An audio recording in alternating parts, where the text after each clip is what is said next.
Mike, we are continuing the What I Loved About Comics video blog. Um, and last week, or last video, you mentioned First Comics as Yes. something that you loved. Can you give us something a little bit more superhero-y? Sure, that's easy. Let me think for a second. How about the team books that Marvel and DC used to do? They were very important to comics, and in particular to the superhero comics, because they added something that nowadays is missing, and that was a sense of universe. Now, don't get me wrong. Marvel and DC have some sense of universe. You look at Civil War 2, it's all over the place. But when it's finished, everyone goes their separate ways, and it doesn't get mentioned. Except in the books that it's important to. Captain Marvel, Iron Man. You get Justice League versus Suicide Squad. Well, it's occurring in Justice League versus Suicide Squad and Suicide Squad and Justice League. But how does that fit in with what's going on in Batman? How does he get affected? Or Superman? Or Harley? Or whoever?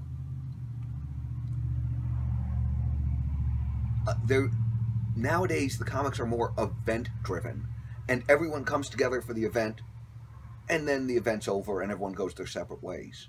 There's not that sense of continuity of it being a real universe. For example, Winter Soldier. Okay, he was Captain America, he became Winter Soldier, he became the man on the wall. He stopped being the man on the wall to lead the Thunderbolts, and that's where he is right now.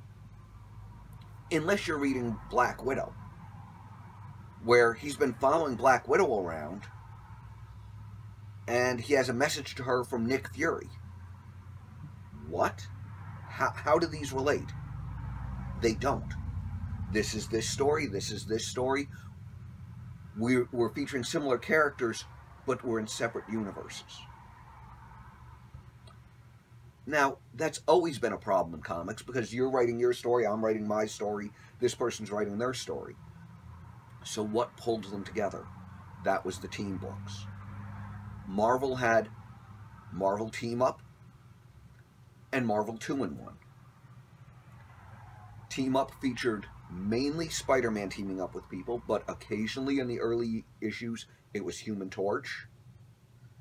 And then for a stint later on, it was Hulk. And what would be happening in these issues is Spider-Man or Human Torch or the Hulk are on their daily rounds and they run into other heroes.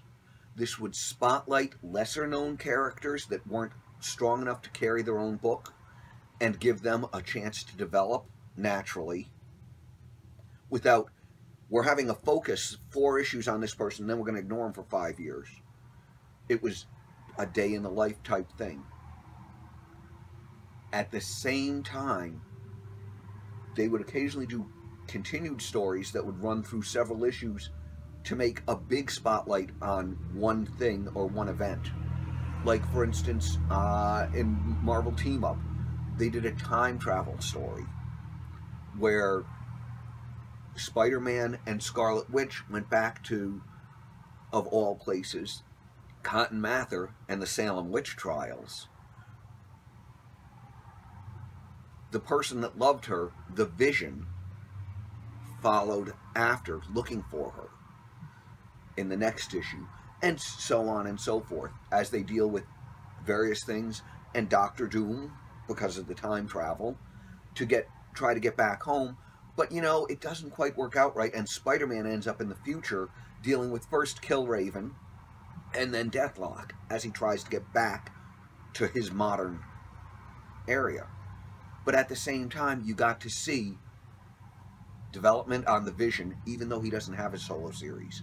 Development on Scarlet Witch, even though she's just a supporting cast member. Development in Deathlock, who didn't currently have a series. Development in Killraven. And then the stuff that they did would show up elsewhere.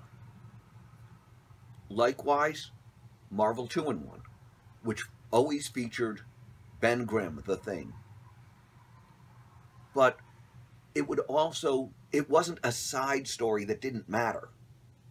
It would tie into what was going on with Ben right there.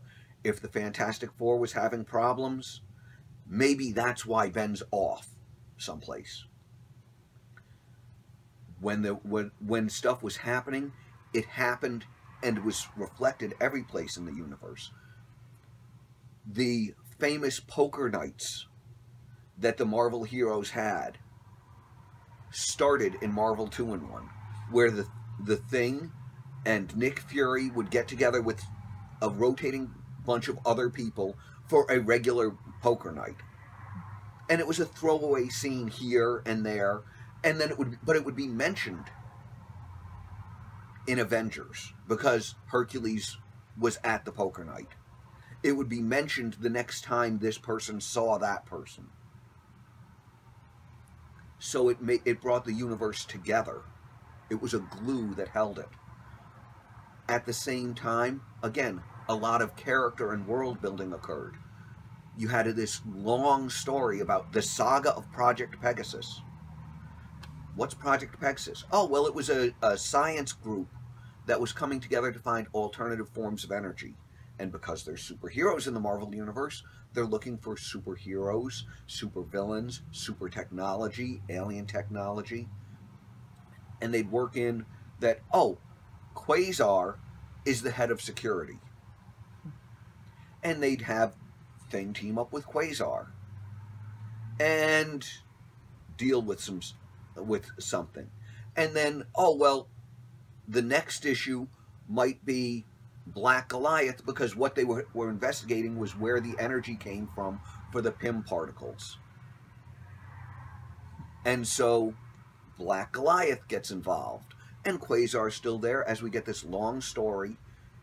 Each character who couldn't support their own series had a chance to develop as a supporting character and as they built their supporting cast, which could then later be spun off. And everything came together. You'd have major events that occurred in really small ways. Like, for instance, Sandman, who was always a villain that fought Spider-Man. One issue of Marvel 2-in-1 revolves around the Thing and Flint Marko, Sandman, sitting around in a bar talking. Because Sandman's having problems, his mother's health is failing, he's not committing a crime right now, so Ben just talks to him. And they start building a friendship. Several issues later, probably about 20 or so, the Thing is seriously injured, and in the hospital bed, the Mad Thinker has figured everything out. He gets word out to the villains, they're all attacking, heroes are trying to defend Ben, but he's weakened. Someone's going to be able to get through. And the Thinker is gloating, haha, soon Ben Grimm will be dead, and then I'll be able to take out the Fantastic Four. And he's right. Someone does get through. Who is it? Flint Marko, Sandman, who brings some cigars and some beer because, Ben, you were friendly to me, and I know you'd be missing this. And then later on, because of their friendship, Sandman slowly reforms and becomes a good guy, working with the Wild Pack, a group of mercenaries run by Silver Sable. Even joins the Avengers for a little bit, before later on Marvel decides that they like him better as a villain.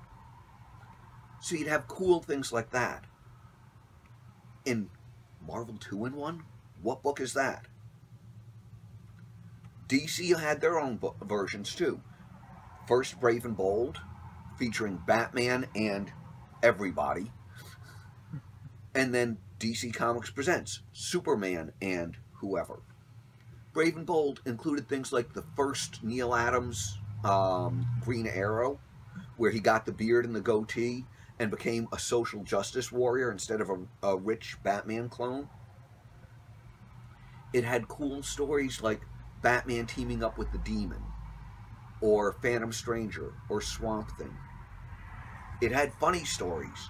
Batman teaming up with Plastic Man, or Metamorpho. Batman teaming up with the Joker. It happened. Why? Because they could. And some of the stories were one-offs. Some of them continued. Some of them didn't really fit continuity too well. Like when Batman teamed up with Sergeant Rock, and they had to save Jim Aparo, the artist, because people were trying to get him to draw something to kill Sergeant Rock off. Some stuff was in continuity. Like when Batman quit the Justice League to start the Outsiders at the end of Brave and Bold. DC Comics presents all Superman stuff, including some bizarre things. You want the first appearance of Masters of the Universe in comic form? It was when Superman went to Eternia. You want the first appearance of the New Teen Titans? It was in what they called a bonus book, where they put 16 extra pages of story unrelated to the main story, and they'd stick it inside the book. It happens to be Teen Titans by Wolfman and Perez. You'll probably hear more about them later in this book too. You'd have stories like the story that it started to explain why Robin admired Superman, how he looked at him as a second father, because Batman might have taught Robin everything there was about fighting crime and detective work, but Superman taught him that it was okay to keep your optimism and your sense of family. That carried over into Teen Titans and is seen today in the Titans. You'd also have great backups in DC Comics Presents, 8-page Whatever Happened To, where they take obscure characters that DC hadn't been using and say, oh, we're going to shine a spotlight on them. And we'll build their cast of characters. We'll make them more realistic without making, here's 8 issues that you have to buy to find out what's going on. It's just a one-off. It was really cool. It's something I would love to see in comics today. I know DC tried it a couple of years ago with Brave and Bold, which was a great series. Writers like Straczynski and Wade, artists like Perez. You had you had ongoing Green Lantern story and team-ups that strung into each other, but it didn't make it. And there's nothing like it now. And it's one of the things that I really miss sometimes about comics, and one of the things that I love about comics.